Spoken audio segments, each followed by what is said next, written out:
Police police মারা গেছে কত? পুলিশ তো আর এই আমলের কথা না, পুলিশ তো সেই আমলের কথা যে আমলে জুলাই জঙ্গিরা হামলা করে হত্যা করেছে একের পর এক। আপনিও কি বিশ্বাস করেন যে 3,500 পুলিশ মারা গেছে? আমি কেন বিশ্বাস করতে যাব? এটা পুলিশ বলছে, পুলিশের সদস্যরা বলছে, আমার তো বলার দরকার নাই। যেই পুলিশ সদস্য আজকে বলেছে যে আবু সাইদ গাঁজাখোর, নেশাখোরে মারা গেছে, তার মাথার পেছনে আঘাতের চিহ্ন ছিল, সে একটা রাজাকার, সেই পুলিশেরা বলেছে, আমার তো বলার দরকার নাই। আমি মুমিন মেহেদী তো পুলিশ সদস্য না, যে পুলিশ সদস্যদের সামনে আমার পুলিশ ভাই বোনদেরকে হত্যা করেছে, হত্যা করে ঝুলিয়ে দিয়েছে, তারাই বলেছে, তাদের স্বজনরা বলেছে, তাদেরকে ইন্ডিমিনিটি দিয়ে তাদের কথা বলবার রাইটস বন্ধ করে দেওয়া হয়েছে। তারা যদি এখন কেউ কথা বলে, ওই কথা বলবার অপরাধে তারাও আসামি হবে, এই ভয়ে তারা কথা বলে না। 3,500-এরও বেশি হয়েছে। না তাহলে না, আমার প্রশ্ন হচ্ছে যে সরকারি হিসাবে পুলিশ মারা গেছে 44 জন। হ্যাঁ, সরকারি হিসাব তো ভাই শেখ হাসিনার সরকারি হিসাব, এটা শেখ হাসিনাও তো একই হিসাব দিতেন। না না না, ওই না না, ইউনুসের হিসাবেই মারা গেছে 44 জন। এখন এটাই তো বললাম যে শেখ হাসিনার বাট হিসাব, আপনারা বলতে মানে হিসাব দিতেন, ওই একই হিসাব দিচ্ছেন ইউনুস, না না একই না, হিসাব দিবেন তারেক রহমান। সেটা মানলাম, কিন্তু আমার প্রশ্ন হচ্ছে আপনি একজন সাংবাদিকও বটে, আপনি একজন রাজনৈতিক নেতা এবং সাংবাদিক, আপনি একটা দৈনিকের সম্পাদক।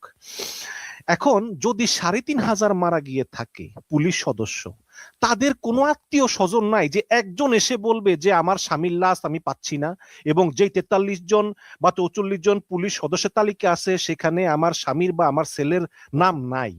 একটা লোক এসে কেন বলতেছে? আচ্ছা আমি আপনাকে বলি, মায়ের ডাক শুরু হয়েছে কত সালে বলেন তো? জানেন মায়ের ডাকের ইতিহাস জানেন? কত সালে শুরু হয়েছে? মোটামুটি জানি, তবে আপনার মতো নাও জানতে পারি। বলেন, আপনি বলেন প্লিজ, আপনি আপনার মুখ থেকে একটু শুনি প্লিজ, বলেন মায়ের ডাক শুরু হয়েছে কত সালে শুরু হয়েছে আমি বলতে পারবো না, এটা আমি বলতে পারবো। 2017 সালে। আচ্ছা, 2017 সালে মায়ের ডাক শুরু হয়েছে। মায়ের ডাক যিনি শুরু করেছেন তার নাম হচ্ছে মঞ্জুর হোসেন ঈসা। নো নো নো, আপনারা তাহলে ইতিহাস জানেন না।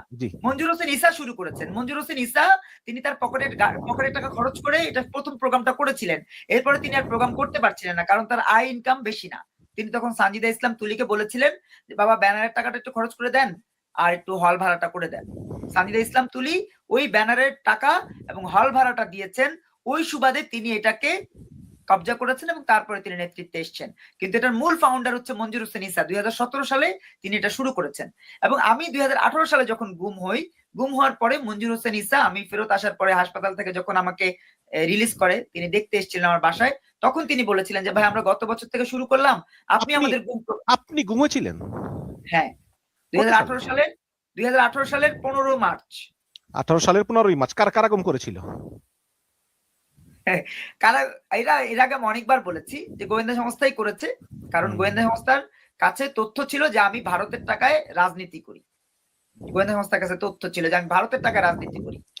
কিন্তু মুমিন মেহেদী, তাহলে যে আওয়ামী লীগের আমলে আপনি গুম হয়েছেন, আওয়ামী লীগ সরকারের অপশাসনের কারণে, তাদের গোয়েন্দাদের ইয়ের কারণে, সেই আওয়ামী লীগের পক্ষে আপনি কথা বলতেছেন? পক্ষে কথা বলছি না, সরি আমাকে মাফ করবেন, আমি কিন্তু পক্ষে কথা বলছি না। আমি শুধু ততটুকু বলছি যতটুকু একজন সচেতন নাগরিক হিসেবে বলা দরকার। আর আমি আলাদা একটা প্ল্যাটফর্ম করি, নতুন ধারা বাংলাদেশ, এনডিবি। আমি কিন্তু মহাজোটের শরিক ছিলাম না, আমি যুগপদের শরিক ছিলাম না, আমি কোনো পলিটিক্যাল জোটের সাথে রাজনীতি করি না, আমি কোনো জোটের রাজনীতি বিশ্বাসও করি না। আমি মনে করি একজন মুক্তিযোদ্ধা পরিবারের সন্তান হিসেবে, একজন মুক্তিযুদ্ধের চেতনার মানুষ হিসেবে মুক্তিযুদ্ধের পক্ষে কথা বলবার দায়িত্ব আমার রয়েছে। একজন সচেতন নাগরিক হিসেবে বাংলাদেশের পক্ষে কথা বলবার দায়িত্ব আমার রয়েছে। সেই দায়িত্ব থেকে বলছি যে মায়ের ডাক শুরু করেছিল 2017 সালে, যেখানে ছিলাম 2017 সালে শুরু করেছে। তাহলে 2000 আপনার 8, 9, 10, 11, 12, 13, 14, 15, 16, এই যে 7-8টা বছর চলে গেল, কেন মানুষ কথা বলেনি?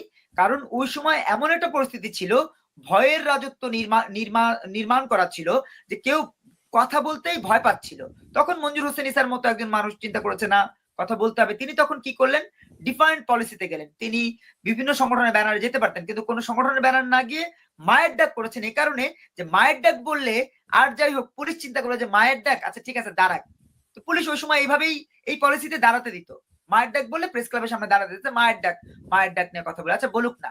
তো বলতে বলতে একটা সময় ওই মায়ের ডাকে কিন্তু শেখ হাসিনার পতনের ঘন্টা বাজাবার জন্য ভূমিকা রেখেছে। তো এখন যাদের ব্যাপারে আপনি প্রশ্ন আমাকে করেছেন যে পুলিশ সদস্যরা নিহত হয়েছে, তাদের পরিবার কেন কথা বলছে না? এই পরিবারগুলো কথা বলবে, মুমিন মেহেদী হয়তো কোনো প্ল্যাটফর্ম করে দিবে, হয়তো অন্য কেউ প্ল্যাটফর্ম করে দিবে। যখন প্ল্যাটফর্মটা করে দিব, দেখবেন ৩,৫০০ পুলিশ সদস্যের ওই বাচ্চাগুলো এসে কান্নাকাটি করবে, যে বাচ্চাগুলো ৬ মাস, ৭ মাস, ১০ মাস বয়সে তার বাবাকে হারিয়েছে। তারা এসে কথা বলবে। আমি চ্যালেঞ্জ করছি আপনাকে, সেই বাচ্চাগুলো কথা বলবে, সেই বাচ্চাগুলোর পরিবারও কথা বলবে। ইন্ডিমিউনিটি এমন ভাবে দেওয়া হয়েছে, এমন ভাবে তাদেরকে চাপ প্রয়োগ করা হয়েছে, কোন পুলিশ সদস্যের পরিবার ভয়ে মুখ খুলছে না। বলে না দিলাম না আপনাদের। একটু সরি, একটু থামাই। সেটা হচ্ছে যে শেখ হাসিনার আমলে আপনি বলছেন যে কেউ ভয়ে মুখ খুলে নাই, হ্যাঁ, এটা খুলে নেন। অনেকেই খুলছে, বিদেশে গিয়ে খুলছে বা অনেকে নিরাপদ থেকে না, খুলছে, না, বাট না, না, না। আপনি বাট ২০১৭ পর্যন্ত শেখ ২০১৭ না না পর্যন্ত শেখ হাসিনার আমলে যেই কয়জন লোককে ক্রস ফায়ারে গুম হয়েছে, এটা সঙ্গে সঙ্গে কিন্তু ওই পরিবার মুখ না খুললেও human rights watch, Amnesty International, আচ্ছা, আইন ও সালিশ আমি সালিশ আপনার কেন্দ্র, ভুলটা অধিকার সবাই কিন্তু ভাঙাই। এটা আমি আপনার এটা ভুলটা আপনার একটু রেজিস্টার ভাঙাই। করেছে। কিন্তু আচ্ছা, এই এই জুলাই আন্দোলনের ২ বছর শেষ হয়ে গেল, এতগুলি মানবাধিকার সংস্থা, এতগুলি লোকাল এনজিও, তারা এই ৪৩ জন পুলিশের বাইরে একজন পুলিশও পাইলো ভাই না যে আপনি ৩২ ভাঙা দেখেন নাই। ৩২ যে কিভাবে ভাঙছে আপনি দেখেন না। আর ৩২ এর সামনে মায়েদেরকে কিভাবে মারছে সেটাও আপনি দেখেন নাই। না দেখছি, আপনার আমি চোখে দেখছি, পুলিশ, আমি আপনার চোখে অনলাইনে কাঠের দেখছি ভাই। চশমা ছিল। আপনার চোখে কাঠের চশমা ছিল। না না দেখছি তো, দেখছি, আমি অনলাইনে দেখছি ভাই। তাহলে আপনি এটা ভয় পায় না মানুষ? ৩২ আরে ভাই, ৩২ ভাই ৩২ ভাঙাকে সমর্থন করে কোনোদিন আমার একটা বক্তব্য আপনি দেখছেন? কখনো দেখেন নাই, আমি দেখবেনও না। আমি আমি সমর্থন করার পক্ষে, সমর্থনের বিষয় আমি বলছি যে আপনি কি দেখছেন যে কিভাবে মারছে? আপনি আমি দেখছেন? আপনি আমি ভিডিওতে আপনি যতটুকু দেখেন, দেখা যায় আপনি দেখছি। শাম্মী আহমেদের বাসায় যারা টাকা আনতে গেছে, তারা কি করছে জানেন? শাম্মী আহমেদের স্বামীকে ধরে মারছে। শাম্মী আহমেদের স্বামীকে ধরে মারছে। ওই যে চাঁদা, আসিফ ভুইয়ার যে কথাটা আসছে, আসিফ মাহমুদ সজীব ভুইয়ার যে কথাটা আসছে, তারা টাকা আনতে যেয়ে ওনাকে বেদম মারছে। ওই মাইর খায়া বেটা বাঁচার জন্য বলছে যে বাবা আপনারা কত টাকা চান, কি চান আমাকে বলেন, আমি ব্যবস্থা করে দিচ্ছি। ওরা যে কি পরিমাণ মারতে পারে আপনি চিন্তাও করতে পারবেন না। কে ভাই মাইর খেতে যাবে শুধু শুধু মাইর খেয়ে জীবনটা হারাবে? আপনি দীপুকে যে কিভাবে পোড়ায় মারছে আপনি দেখছেন? দেখেন নাই তো? আপনি কিভাবে ওই যে পাগলা মেহেদির লাশ উঠায়া রাজবাড়িতে ইমাম মাহাদি দাবি করা লোকটাকে লাশ উঠায়া তারপর তাকে যে পুড়ছে, লাশটাকে যে পুড়ছে সেটা আপনি দেখছেন? ভাই আমি তো বিদেশে থাকি, আমি এগুলো আমি অনলাইনে দেখছি আর কি, ভিডিওতে সরাসরি তো যারা দেখছি। এই কাজগুলো করছে ভাই, যারা এই কাজগুলো করছে, তারাই পুলিশ সদস্যদের পরিবারকে কথা যেন না বলে সেই রকম একটা চাপ প্রয়োগ করে রাখছে। আপনি দেখেন ইউনুসের মতো একটা বাটপার, একটা টাউটার, আমি আপনার লাইভে এসে বলছি না ইউনুসের ক্ষমতাকালীন সময়ে, আমি কিন্তু বিভিন্ন চ্যানেলে বলছি, আমি কিন্তু ইউনুসকে কখনোই ভালো পজিটিভ কোনোদিন বলি নাই। কেন বলি নাই? কারণ তিনি তার আদর্শিক জায়গায় মুক্তিযুদ্ধ রাখেন নাই, ধর্ম রাখেন নাই, মানবতা রাখেন নাই। তার আদর্শের জায়গা ছিল সুদ, তার আদর্শের জায়গায় ছিল টাকা। এবং এই লোকটা সত্যিকার অর্থেই দেশটাকে বিভিন্ন ক্যাটাগরিতে ভাগ করে গেছে। ওই একটা ক্যাটাগরির নাম হচ্ছে তৌহিদে জনতা, একটা ক্যাটাগরির নাম হচ্ছে হাসনাত বাহিনী, একটা ক্যাটাগরির নাম হচ্ছে সার্জিস বাহিনী। এদের সবার আলাদা আলাদা বাহিনী আছে এবং সেই বাহিনীতে যারা সদস্য সবাই হলো মববাজ, সবাই। এটা বাস্তবতা। এই যে এখন গালাগালি শুরু করে দিবে, যারা গালাগালি করবে তারাও তো এই টাকাটা দিয়ে জীবনটা চালায়, সংসারটা চালায়। এই যে বট বাহিনী যারা আপনাদের বিভিন্ন সোশ্যাল মাধ্যমে এসে গালাগালি করে, এরা তো জামাতের টাকা, এনসিপির টাকা, এই যে এনসিপির হারাম শুয়োরের টাকায় জীবন নির্বাহ করে। এদের দায়িত্ব হচ্ছে গালাগালি করো, মাস শেষে এসে ২৫,০০০ টাকা বেতন নিয়ে যাও। তো সেই গালাগালি বাহিনী, মব বাহিনী, এদের মানে কোনোভাবেই চিপায় পড়বার জন্য পুলিশ সদস্যের পরিবার কথা বলবে? প্রশ্নই ওঠে না। তবে সময় আসলে তারা কথা বলবে এবং সেটা কথা বলবার যখন সুযোগ হবে আপনারা দেখবেন যে হয়তো আমাদের হাত ধরে তারা কথা বলবে। জি, আমি বিভিন্ন জায়গায় মানে আমার যতটুকু ক্যাপাসিটি আর কি, আমি তো অত বড় মানুষ না যে, কিন্তু আমি যতটুকু খোঁজখবর আমি নিয়ে জেনেছি যে আমি আসলে ওই ৩৫০০ পুলিশ, আমি এরকম কোনো প্রমাণ আমি পাই নাই। তবে আমরা ওয়েট করতেছি যে এতগুলো হিউম্যান রাইটস, লোকাল, ইন্টারন্যাশনাল, তারা কেউই একটা তথ্য দিতে পারে না যে একটা মানে এর বাইরে একটা পুলিশ ৩৫০০ বাদ দেন যে একটা পুলিশ বেশি মারা গেছে। এই বাংলাদেশের অন্তর্বর্তীকালীন সরকারের সময়ে মানে কোনো ব্যক্তি বা সত্তাকে নিষিদ্ধ এবং তাদের যাবতীয় কার্যক্রম নিষিদ্ধের সুযোগ রেখে যে অধ্যাদেশ জারি করা হয়েছিল ইউনূস সরকারের আমলে, সেটা এখন বিএনপি সরকারের সময় সন্ত্রাস বিরোধী বিল ২০২৬ হিসাবে সংসদে পাশ হয়েছে। এবং আপনি জানেন যে ২০২৫ সালের ২১শে মে সন্ত্রাস বিরোধী আইন সংশোধন করে এটা একটা কার্যক্রম নিষিদ্ধ করার প্রজ্ঞাপন জারি করে ইউনূস সরকার। এখন এই তারেক রহমান সরকারের নেতৃত্বেও এই অধ্যাদেশটি সংসদে বিল আকারে পাশ করলো এবং এই পাশ হওয়া বিলটি এখন রাষ্ট্রপতির স্বাক্ষরের পর গেজেট আকারে প্রকাশ করা হবে। এখন ফলে আপনার বিএনপির দীর্ঘদিনের যে রাজনৈতিক প্রতিদ্বন্দ্বী আওয়ামী লীগ, সেই আওয়ামী লীগের কার্যক্রমে নিষেধাজ্ঞা থেকেই গেল, এবং আওয়ামী লীগের লোকেরা বলতেছেন যে এর দায় বিএনপি কে নিতে হবে। কিন্তু আপনার কাছে প্রশ্ন হচ্ছে যে দেশের এই রাজনৈতিক বাস্তবতায় মানে সত্যি কি এই রাজনৈতিক দল কিংবা দলের কার্যক্রম নিষিদ্ধের দায় বিএনপি নিজের ঘাড়েই তুলে নিল কিনা? আমার স্পষ্ট খেয়াল আছে, আপনারও নিশ্চয়ই খেয়াল থাকার কথা, যখন ইউনূস সরকার এই আওয়ামী লীগের কার্যক্রম নিষিদ্ধ করে প্রজ্ঞাপন জারি করে তখন কিন্তু বিএনপি এর বিরোধিতা করেছিল। বিএনপি বলেছিল যে আমরা এরকম এক্সিকিউটিভ অর্ডারে কোন দলীয় কার্যক্রম নিষিদ্ধের পক্ষে নই। এটা মির্জা ফখরুল একাধিকবার বলেছেন, একাধিকবার। তো সেই বিএনপি যখন ক্ষমতায়, তখন সেই বিএনপি নিজেই এই নিষিদ্ধের অধ্যাদেশটা বাস্তবায়ন করলো, এবং আওয়ামী লীগের খুব পছন্দের বিএনপি নেতা অ্যাডভোকেট ফজলুর রহমান মুক্তিযোদ্ধা, তিনিও এই নিষিদ্ধের পক্ষেই সংসদে তার ভোটটা দিলেন। তো এখন আপনি বিষয়টাকে কিভাবে দেখছেন? সবাইকে আবার কৃতজ্ঞতা জানাচ্ছি, আপনার যারা দর্শক রয়েছেন সবাইকে ভালোবাসা জানাচ্ছি। দেখেন, সত্যিকার অর্থেই আল্লাহ তাআলা কিন্তু বলেছেন যে আমি ছাড় দেই কিন্তু ছেড়ে দেই না। আল্লাহ তাআলার এই ছাড় দেয়া এবং ছেড়ে দেয়া এই বিষয়টাকে ধারণ করছে না বর্তমান ক্ষমতাসীন বিএনপি, জামাত, এনসিপি এবং 11 দলীয় স্বাধীনতা বিরোধী জোটের যারা রয়েছে সবাই মনে করছে যে ক্ষমতা ফেরাউনের মতো, নমরুদের মতো আজীবন তাদের কাছে থাকবে, নীল নদে ডুববার পূর্ব পর্যন্ত। অথচ এই বিশ্বাসটাই শেখ হাসিনা করতেন বিধায়ী তারা শেখ হাসিনার বিরোধিতা করেছে। বঙ্গবন্ধুর কন্যা, তার বিরোধিতা তারা করেছেনই এই সূত্রে যে কেন তিনি ক্ষমতাকে প্রলম্বিত করবার চেষ্টা করছেন, দীর্ঘায়িত করবার চেষ্টা করছেন। আজকে ক্ষমতাকে প্রলম্বিত দীর্ঘায়িত করবার চিন্তা থেকেই তো আওয়ামী লীগের বিরুদ্ধে এই খড়গ নামানো হয়েছে। ইউনূসও ভেবেছিলেন যে আওয়ামী লীগের উপরে খড়গটা নামিয়ে দিলেই আমি 50 বছর থাকতে পারবো। তিনি অবৈধ থাকা সত্ত্বেও তিনি কিন্তু আরেকটা সংগঠনের উপরে নিষেধাজ্ঞা জারি করবার মতো উদ্ধত্ত দেখিয়েছিলেন। আজ সেই ইউনূস ধিক্কৃত হচ্ছেন এবং নিন্দিত হচ্ছেন। সমাজে, রাষ্ট্রে যেখানে যাচ্ছেন তিনি কিন্তু বিভিন্ন জায়গায় অপমানিত, অপদস্থ হচ্ছেন। আজকে তারেক রহমান যেটা করলেন সেটা আমি মনে করি এক রকমের কুল রাখি না শ্যাম রাখির পাল্লায় পড়েছেন। তিনি কোন দিকে যাবেন? তিনি কি কুল রাখবেন না শ্যাম রাখবেন? তিনি যখন চিন্তা করলেন যে আমার কুলটাই থাকুক, শ্যামের আমার দরকার নাই। শ্যাম পরে যদি আসতে পারে আসবে, না আসতে পারে না আসবে, কিন্তু আমি আগে কুলে যাই এবং আমি কুলে গিয়ে নিজের ঘর বাড়ি ডেরা এগুলোকে শক্তিশালী করি। তিনি যে চিন্তাটা করেছেন এই চিন্তাটা একরকমের বোকার স্বর্গে বসবাস করার মতো সিদ্ধান্ত হয়েছে। তিনি বুঝতেই পারেননি সেই আখের ক্ষেতের গল্পের মতো। আখের ক্ষেতে কিন্তু ওই ব্রাহ্মণ, তারপরে ইমাম সাহেব এবং সাধারণ মুসল্লির যেমন দশা হয়েছে, তারেক রহমানেরও একই দশা হবে। শেষমেশ এনসিপিরও একই দশা হবে। তাদেরকে পালাতে হবে এবং এই স্বাধীনতা বিরোধী যুদ্ধাপরাধী চক্র জামাত ইসলাম ক্ষমতায় আসবে যদি না তারেক রহমান নিজেকে শুধরে নিতে পারেন। তারেক রহমান তিনি হেরাকলে পড়লো বলে বলে না যে নিজের পায়ে নিজে কুড়োল মারা। আমার কাছে কেন যেন মনে হয়েছে যে আওয়ামী লীগকে এই নিষেধাজ্ঞা বাস্তবায়নের মধ্য দিয়ে তিনি তার নিজের পায়ে আরেকটা কুড়োল মারলেন, যে কুড়োলটা তিনি মেরেছিলেন 1/11 এর সময় এবং পরবর্তীতে আজকে 2026 এই এপ্রিলে এসে তিনি আরেকবার কুড়োলটা মারলেন।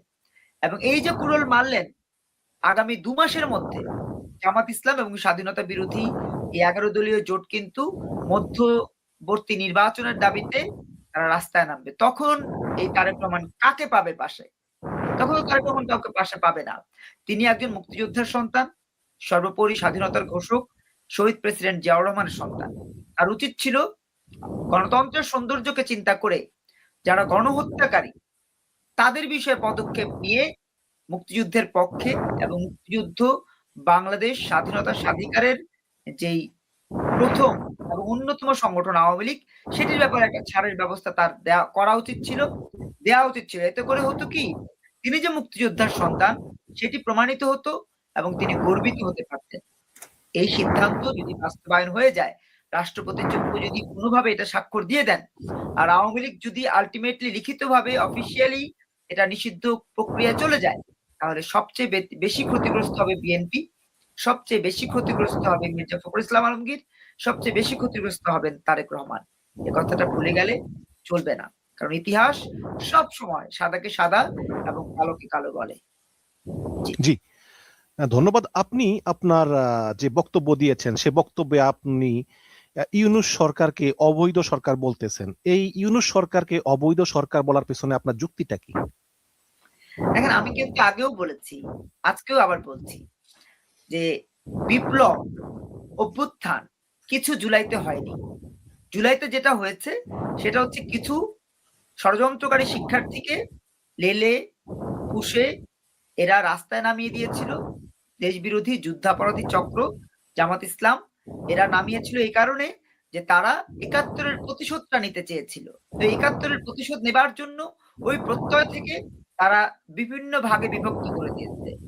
এবি পার্টির মতো একটা টিম করেছে, গণ অধিকার পরিষদের মতো একটা টিম করেছে, এবং সর্বশেষ আমরা দেখেছি এনসিপির এই প্রক্রিয়াটা, যেটি গণ অভ্যুত্থানে বা তাদের কথায় বিপ্লবে, তাদের কথায় আন্দোলনে বা কোটা বৈষম্য বিরোধী আন্দোলনের নেতৃত্ব দিয়েছে, সেই পুরো টিমের প্রতিটা কর্মীকে তারা লালন পালন করেছেন। ইভেন আপনি যদি খেয়াল করেন তাহলে দেখবেন নাহিদের ব্যাপারে বক্তব্য আছে আব্দুল্লাহ মোহাম্মদ তাহেরের, যেহেতু আমাদেরই সন্তান। আবার ডাক্তার শফিকের বক্তব্য আছে যে এখানে যারা নেতৃত্ব দিয়েছে সবাই আমাদেরই সন্তান। কিন্তু বিএনপি কিন্তু বলেনি আমাদের সন্তান, নতুন ধারা বলেনি আমাদের সন্তান, অন্য কোনো পলিটিক্যাল পার্টি বলেনি আমাদের সন্তান।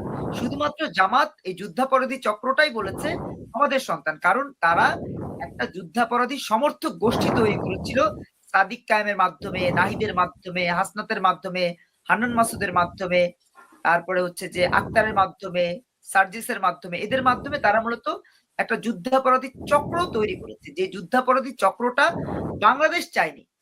আজকে স্বাধীনতার ৫৫ বছর পরে এসে স্মৃতিসৌধে গিয়ে তারা কিন্তু আবারও প্রমাণ করেছে যে তারা মূলত সুবিধাবাদী। সুবিধাবাদী যদি না হয়, অতীতে যেটা শিরক ছিল সেটা ওই ২৬শে মার্চে শিরক থাকতো, অতীতে যেটা শিরক ছিল সেটা ২১শে ফেব্রুয়ারিতে শিরকই থাকতো। কিন্তু তারা নিজেদের ক্ষমতার লিপ্সার কারণে কখনো কখনো ফতোয়া পরিবর্তন করেন, কখনো কখনো হাদিসকে ব্যবহার করেন, কোরআনের আয়াতকে ব্যবহার করেন, এবং দিন শেষে তারা যে প্রক্রিয়াটা করেছেন তার প্রক্রিয়ার একটা ফলাফল ছিল ডক্টর ইউনূস।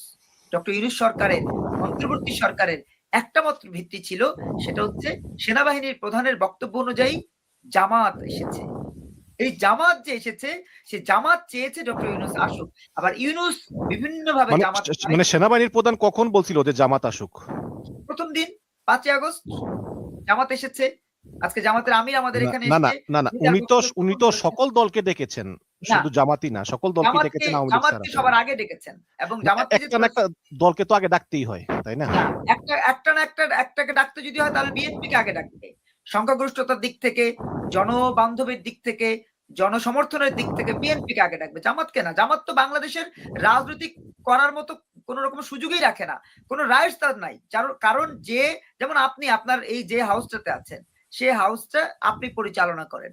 এখন এই হাউসের আপনি যেই পরিমাণ এফোর্ট দেন, সেই এফোর্টটা না দিয়ে যদি কেউ এসে আপনার হাউসের মালিক হতে চায়, তাহলে নিশ্চয়ই আপনি সেটাকে কোনোভাবে মেনে নেবেন না। আজকে আমার বাংলাদেশ তারা চাই নাই, তারা এই বাংলাদেশের ৫৬,০০০ বর্গ মাইলের বিরোধিতা করেছে। তারা কিভাবে বাংলাদেশের স্বাধীনতা, স্বাধিকার, সার্বভৌমত্বের একটা জায়গায় রাজনীতি করবে? কোনো সুযোগ নাই। তাদেরকে কোনোভাবে অ্যালাউ করাটাই উচিত হয়নি, যেটা সেনাপ্রধান করেছেন ইউনূসের তত্ত্বাবধানে। আবার ইউনূসকে তত্ত্বাবধান করেছে জামাত। এখন ওই ইউনূসকে তত্ত্বাবধান জামাত করুক, আর জামাত ইউনূসকে যেভাবেই করুক না কেন, একটা অবৈধ সিস্টেমে ইউনূসকে বসিয়ে ইউনূস তার মামলাগুলো খারিজ করেছে, ইউনূস তার প্রতিষ্ঠানগুলোকে সুযোগ সুবিধা দিয়েছে। তাহলে সেই অবৈধ তার সুযোগটা ওইখান থেকে তৈরি হয়েছে, অবৈধ বলবার সুযোগটা ওইখান থেকে তৈরি হয়েছে, যে তার কোনো সাংবিধানিক রাইটস নাই।